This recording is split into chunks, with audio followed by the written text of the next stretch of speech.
Hello friends, welcome to my YouTube channel. YouTube চ্যানেলে আজকে আমি তোমাদের সামনে এমন একটা গুরুত্বপূর্ণ ভিডিও শেয়ার করব যে ভিডিওটি সাধারণত ক্লাস 9 এর ইংলিশ সাবজেক্ট। এই ইংলিশ সাবজেক্ট এরই সাধারণত চ্যাপ্টার 6 অর্থাৎ lesson 6 mild the mist upon the hill এর বেঙ্গলি মিনিংটা আমি তোমাদের সামনে শেয়ার করব। আর তার সাথে সাথে শেয়ার করব কিছু 1 থেকে 4 পর্যন্ত অ্যাক্টিভিটি, এটাও শেয়ার করব। আর তার আগে আমি তোমাদের বলে রাখি যে আমাদের সেকেন্ড সামেটিভের পরীক্ষা কিন্তু খুব কাছেই, অর্থাৎ একেবারে কাছে চলে এসেছে। তাই অর্থাৎ দরজায় টোকা দিচ্ছে। তাই আমরা কিন্তু এই ভিডিওটি তোমাদের সামনে শেয়ার করতে চলেছি যাতে তোমাদের এই সেকেন্ড সামেটিভের পরীক্ষাটা ভীষণই সুন্দর হয়। তাহলে চলো আমরা শুরু করি। দেখো, mild the best upon the hill, হ্যাঁ, এমিলি জেন ব্রন্ট এর লেখক। এই লেখকটি সাধারণত জন্মেছিলেন কত সালে? জন্মেছিলেন সাধারণত 1818, হ্যাঁ, 1818, died on 1848, was an English poet and novelist, best remembered for only novel Wuthering Heights, long considered a classic of English literature, অর্থাৎ এই এদারিং হাইটস যা দীর্ঘকাল ধরে ইংরেজি সাহিত্যের এই ধ্রুপদী হিসাবে তাকে চিনে এসেছে, সেই লেখিকারই সাধারণত আমরা এই কবিতাটি শেয়ার করব। তো শেয়ার করার আগে আমি এই রাইটার সম্পর্কে একটু বললাম। তার আগে আরেকটা প্যাসেজ আছে এখান থেকে, সেই প্যাসেজটি একটু পড়ে শোনাবো। In this poem the blue messed that surrounds the distant mountain remains the poet of the happy days of youth and childhood that she has left behind. As she described the landscape, she shift from the present moment to the past and then to the present again. অর্থাৎ এই লেখিকাটাকে সাধারণত present time থেকে অর্থাৎ past টাইমে নিয়ে গেছে, আবার ঘুরিয়ে কিন্তু তাকে কোথায় নিয়ে এসেছে? প্রেজেন্টে নিয়ে এসেছে, অর্থাৎ বর্তমানে নিয়ে এসেছে।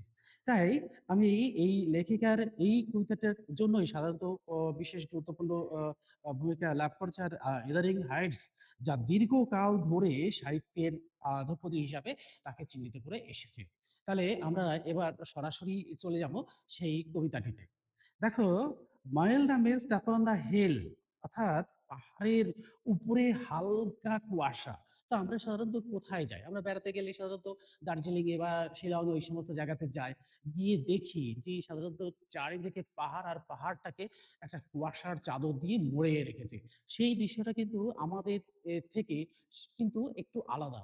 তাই আমি এই কবিতার মধ্যে দিয়ে লেখিকা এমন কিছু বর্ণনা দিয়েছেন যেগুলো সাধারণত খুবই গুরুত্বপূর্ণ।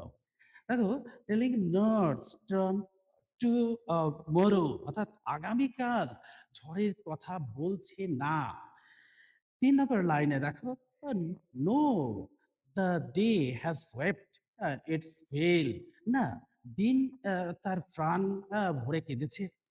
Spend its turn of silence sorrow, অর্থাৎ খালি করেছি সঞ্চিত নীরব ব্যথার উপর, ভাষার উপর, তাই তো? Then I am gone back to the days of youth, আমি এই যৌবনের দিনগুলিতে ফিরে এসেছি। অর্থাৎ কথা থেকে এই কবিতার যৌবন, অর্থাৎ ছোট্ট থেকে সে যৌবনের দিকে ফিরে এসেছে।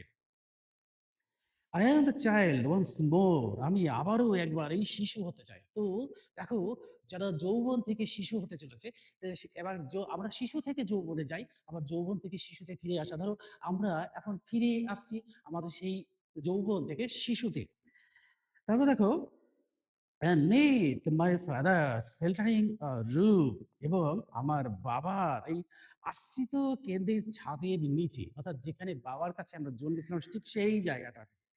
and near the old hall door, এবং পুরনো হলঘরের দরজার কাছে একেবারে ফিরে এসেছি সেই শৈশবে।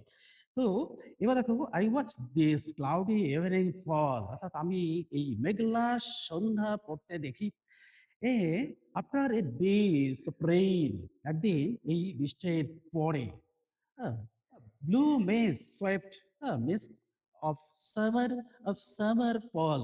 দেখো, এই নীল কুয়াশা গ্রীষ্মকালের নিরস বলে মনে হওয়া কিন্তু মিষ্টি কুয়াশায় নেমে এসেছে। এবার আমরা দেখো পরের line, the Horizon of mountain chain, অর্থাৎ এই দিগন্তের পর্বত শৃঙ্খল পর্যন্ত। পরের পাতায় চলে যাব আমরা, দেখো পরের পাতাতে গিয়ে দেখো, the damp stands in the long green grass. হ্যাঁ, স্যাঁতসেঁতে দীর্ঘ সবুজ ঘাসে দাঁড়িয়ে আছে। হ্যাঁ, অ্যাস্টেক অ্যাজ মর্নিং স্টার্স, অর্থাৎ অর্থাৎ দ্রুততার ঘুম যতটা সকলের আশ্রিত, ততটাই ঘন, আর যতটা সকলের আশ্রিত। And dreams since the fragrance pass, অর্থাৎ এবং এই স্বপ্নালুর সুগন্ধি সুবাস অগ্রসর হয়ে যাচ্ছে। And then last line, that day of other years, অর্থাৎ অন্যান্য বছরের এই শ্বাস। তো আমরা কবিতাটা পড়ে একটু বুঝেছি যে আমরা ছোট্ট থেকে বড় হয়েছি, আবার এই বড় জায়গা থেকে আবার কিন্তু ছোট্ট জায়গায় চলে এসেছি। তো লেখক তার এই শিশুকালের থেকে যৌবনে গিয়েছেন এবং যৌবন থেকে আবার ফিরে এসেছেন শিশুকালে। এবার আমরা এখানে দেখো এই ওয়ার্ড নেস্টে কিছু ফিল দ্য মেকফুল এগুলো পড়তে হবে। Need the abbreviate from the beneath. তারপরে দেখো ফল থিক ক্লাউড আর fragrance sweet smell. Sweet smell আমরা সুগন্ধিটাকে সাধারণত বুঝতেই পারি, সুগন্ধির স্মেল কৃষি ক্ষেত্রে আছে। এবার দেখো এক্সারসাইজ ওয়ানে আছে, take the correct answer from the given alternatives. The mist was upon the, কুয়াশা ছিল কোথায়? গ্রাসে ছিল? নো। রূপে? নো। হিলে? হ্যাঁ, হিলে ছিল। হিলের উপরেই কিন্তু সেই কুয়াশাচ্ছন্ন ছিল। আর লাস্ট ওয়ান লিভ, না পাতায় ছিল না। নেক্সট দেখো two, the sorrow of the day is describe as, অর্থাৎ দিনের দুঃখকে এভাবে বর্ণনা করা হয়েছে কিভাবে? চুপচাপ, অর্থাৎ সাইলেন্ট। হ্যাঁ, টেবিল নয়, আর ওভার ওয়েলিং নয়, অর্থাৎ অপ্রতিরোধ্যও নয়, আর লেটেলও নয়। Next three, the hall door maintain in the poem as, অর্থাৎ কবিতায় উল্লিখিত হলের দরজাটি হলো কেমন? কেমন ছিল? নিউ ছিল? No. Large? No. Broken? No. The old ছিল, এটা ছিল ওল্ড, অর্থাৎ পুরনো বা বৃদ্ধ। নেক্সট পেজে আমি চলে যাব, দেখো নেক্সট পেজে 4, the poet watches the cloudy, অর্থাৎ কবি মেঘলা দেখেন কোথায়, কখন? The morning time? No, morning time নয়। আফটারনুন? নো, আফটারনুনও নয়। নাইটস? নো, নাইটেও নয়। কোথায়? বি, দেখো ইভিনিং, অর্থাৎ ইভিনিং সময়ে কিন্তু সেটা এই কবি মেঘলা দেখেছিলেন বা দেখেন। ৫ নম্বর দেখো, the cloud of the mist is, কুয়াশার রং হলো কেমন? কেমন ছিল? গ্রে ছিল? না ধূসর বর্ণের ছিল না। এই হোয়াইট? নো, হোয়াইট নয়। See, yellow? না, ইয়েলো নয়। তাহলে কি ছিল? ব্লু ছিল, অর্থাৎ নীল কালারের ছিল। অর্থাৎ ডি নাম্বারটাই correct answer. Last one 6, the damp stands on the, অর্থাৎ স্যাঁতসেঁতে অবস্থাটা কিসের উপর পড়েছিল? কিসের উপর অবস্থান করছিল? ওয়ালে? নো, ওয়ালে নয়। B, floor? নো, ফ্লোরে নয়। See, the bush? না, জঙ্গলের উপরেও নয়, অর্থাৎ ঝোপঝাড়ের উপরে নয়। কোথায়? ডে, দ্য ঘাসের উপরে। দেখো দেখো যে এইখানে দেখো exercise 2, answer the following questions with 25 words, অর্থাৎ এই কবি দেখো 1 নম্বর কোশ্চেন দেখো, where does the poet see herself when say thinks of her childhood. দেখো এই কোশ্চেনটা একটু বড় কোশ্চেন, সেই জন্য আমি শেয়ার করছি বোর্ডে শেয়ার করেছি। দেখো দেখো 1 নম্বর কোশ্চেন আমি বলেছি, the poet says, poet third person singular, says হচ্ছে himself when say thinks, when he thinks of her childhood. Question number 2, দেখো what did the poet watch on the cloudy evening? কখন? অর্থাৎ এইখানে দেখো মেঘলা সন্ধ্যাবেলায় কবি কি দেখেছিলেন? অর্থাৎ সন্ধ্যাবেলাটা কুয়াশাচ্ছন্ন জায়গাতে কি দেখা যায়? দেখো অ্যান্সারটা হচ্ছে দ্য পোয়েট ওয়াচেস। এই দেখো এখানে একটা গ্রামাটিক্যাল রুলস গুলো ফলো করতে হবে। যে পোয়েট থার্ড পারসন সিঙ্গুলার না, সেই জন্য আমি ওয়াচেস করছি। The blue maize evening in the Horizon chain, অর্থাৎ এই এই প্রশ্নটা অর্থাৎ মেঘলা সন্ধ্যাবেলায় কবি দেখেছিলেন। দেখো exercise 3, identify the following sentences as simple, compound and complex. সেন্টেন্সটি আমরা সাধারণত তিনটি শ্রেণীতেই ভাগ করতে পারি, simple, complex and compound.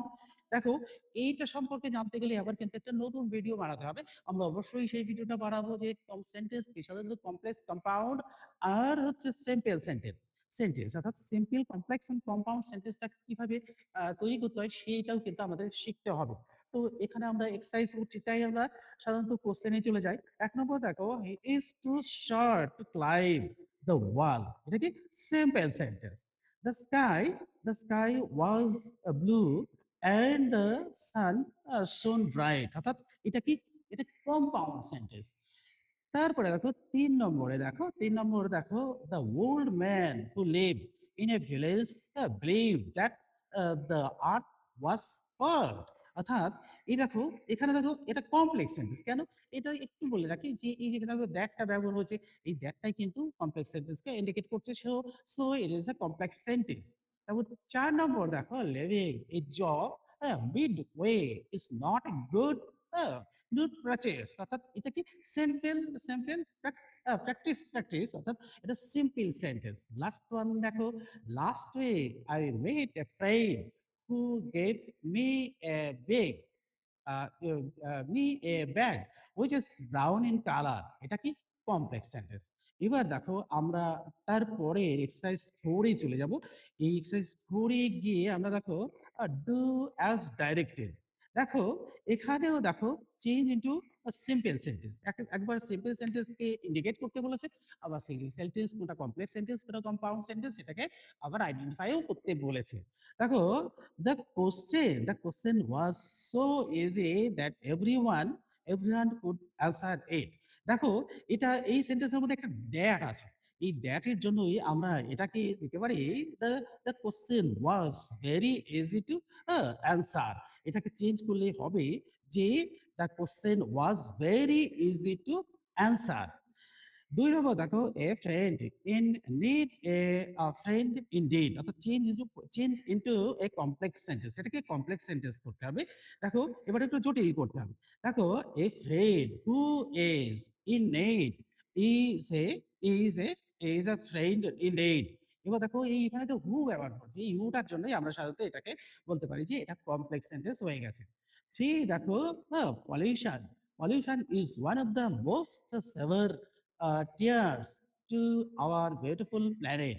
Change into a compound sentence। দেখো এটাকে করব কম্পাউন্ড সেন্টেন্সে। দেখো our planet is beautiful, but it